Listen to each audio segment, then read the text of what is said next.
Coucou tout le monde, j'espère que vous allez bien. Donc je vous retrouve dans une nouvelle vidéo pour lecture avec plusieurs titres jeunesse à vous présenter. Et on commence tout de suite avec Aberration, le tome 2, l'avertissement de la sorcière de Joseph Delaney chez Bayard Jeunesse. Donc dans le premier tome, on y suit Crafty, un petit garçon qui vit seul dans la demeure. Dans cet univers, son père est un courrier et il traverse le Shawl. Donc le Shawl, qu'est-ce que c'est? C'est une espèce de... je sais pas comment vous le décrire en fait, une espèce de brume noire, sombre, avec des créatures inquiétantes qui progressent et qui avalent au fur et à mesure les terres. Voilà. Ses frères et sa mère sont décédés et son père a mis en sorte des protections autour de la maison pour qu'il puisse faire son travail et que Crafty soit en sécurité. Un beau jour, il revient donc voir Crafty et il lui annonce qu'il faut qu'il parte, qu'ils aillent au château du duc pour qu'il devienne, pour être testé, savoir s'il peut être mouche de porte.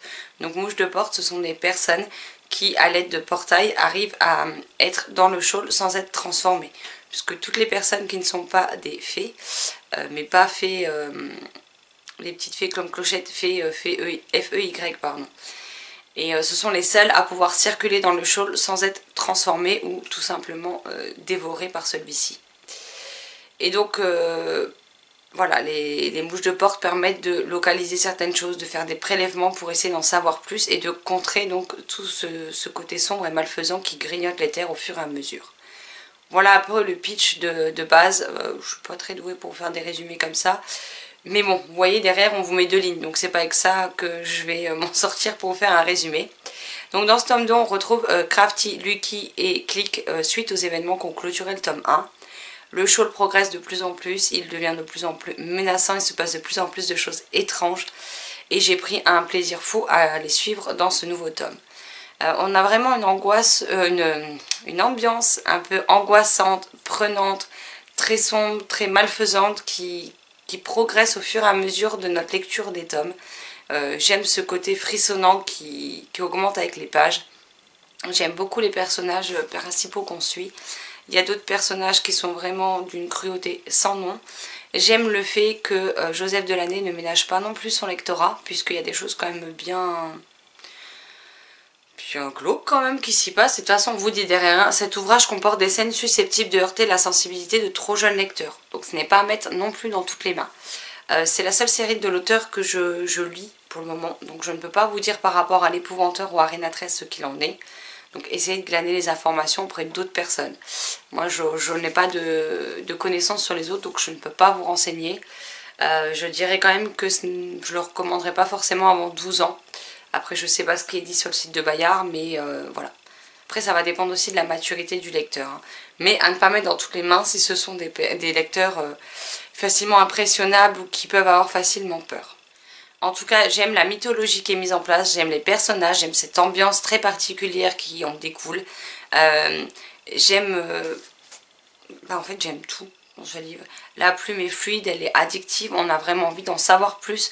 Quand j'ai eu terminé ce tome 2, j'avais qu'une hâte, c'est de me plonger dans le 3, qui jusque-là n'est pas sorti, hein, vu que celui-ci vient juste de paraître, donc il y en a pour un moment.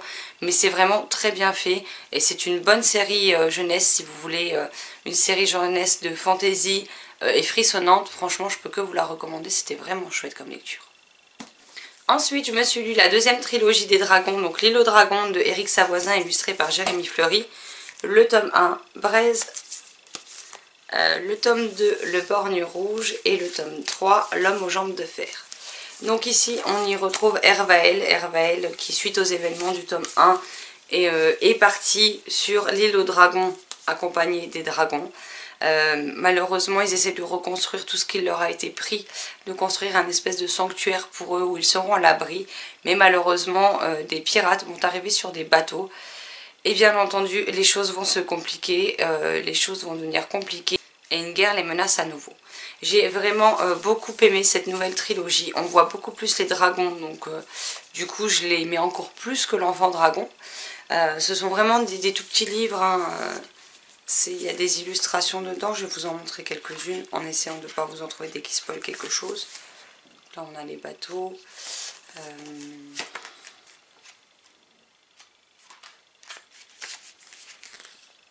On a ce type d'illustrations qui sont juste magnifiques.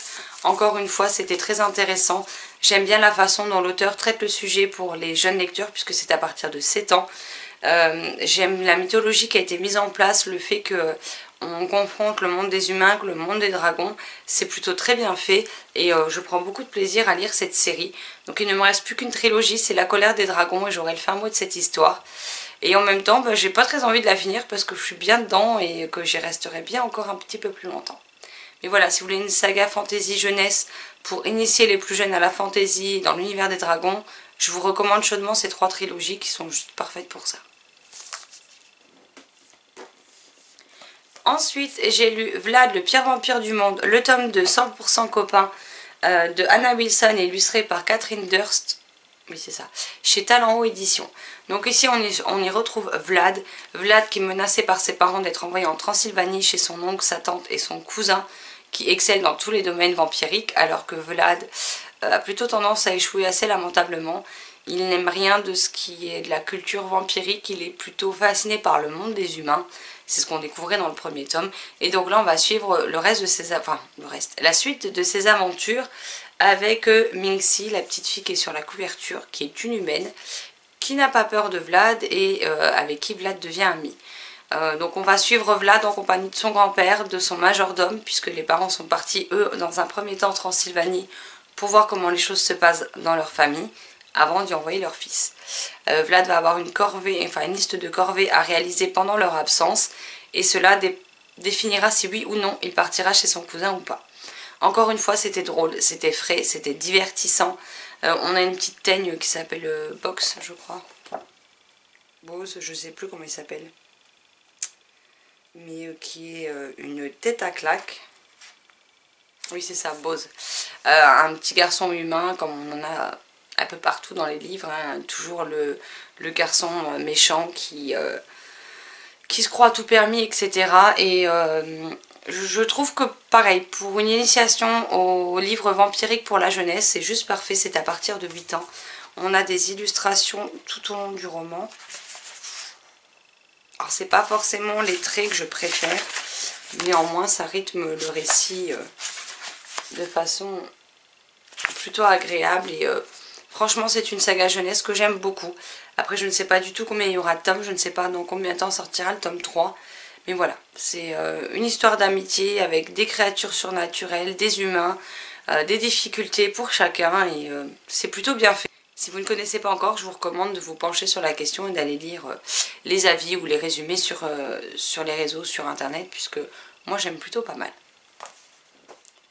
Alors je suis désolée, hein, mes avis sont très courts, mais en même temps c'est des livres qui le sont. Donc je peux pas non plus trop vous en dire, surtout que c'est des suites, au risque de vous spoiler des événements. Et on termine par le dernier livre de cette vidéo, donc Kepler 62, le tome 1, L'appel, de Björn Sortland, Timo Parvella et Pasi Pitkanen, j'espère que ça se prononce comme ça, chez Nathan. Donc dans ce livre, on va suivre Harry qui s'occupe de son petit frère Johnny, puisqu'on est dans un monde où tout ce qui est les ressources naturelles ont été épuisées par les humains, dans un monde où règne la misère pour les familles modestes ou les familles pauvres, alors que les riches apparemment n'ont pas trop de soucis. Ils vont essayer de vivre au quotidien avec une mère qui est absente, qui essaie d'aller trouver des denrées alimentaires, qui essaie de se trouver un emploi et qui a disparu depuis plusieurs jours. Donc elle revient toujours, mais en attendant, Harry doit s'occuper de son petit frère.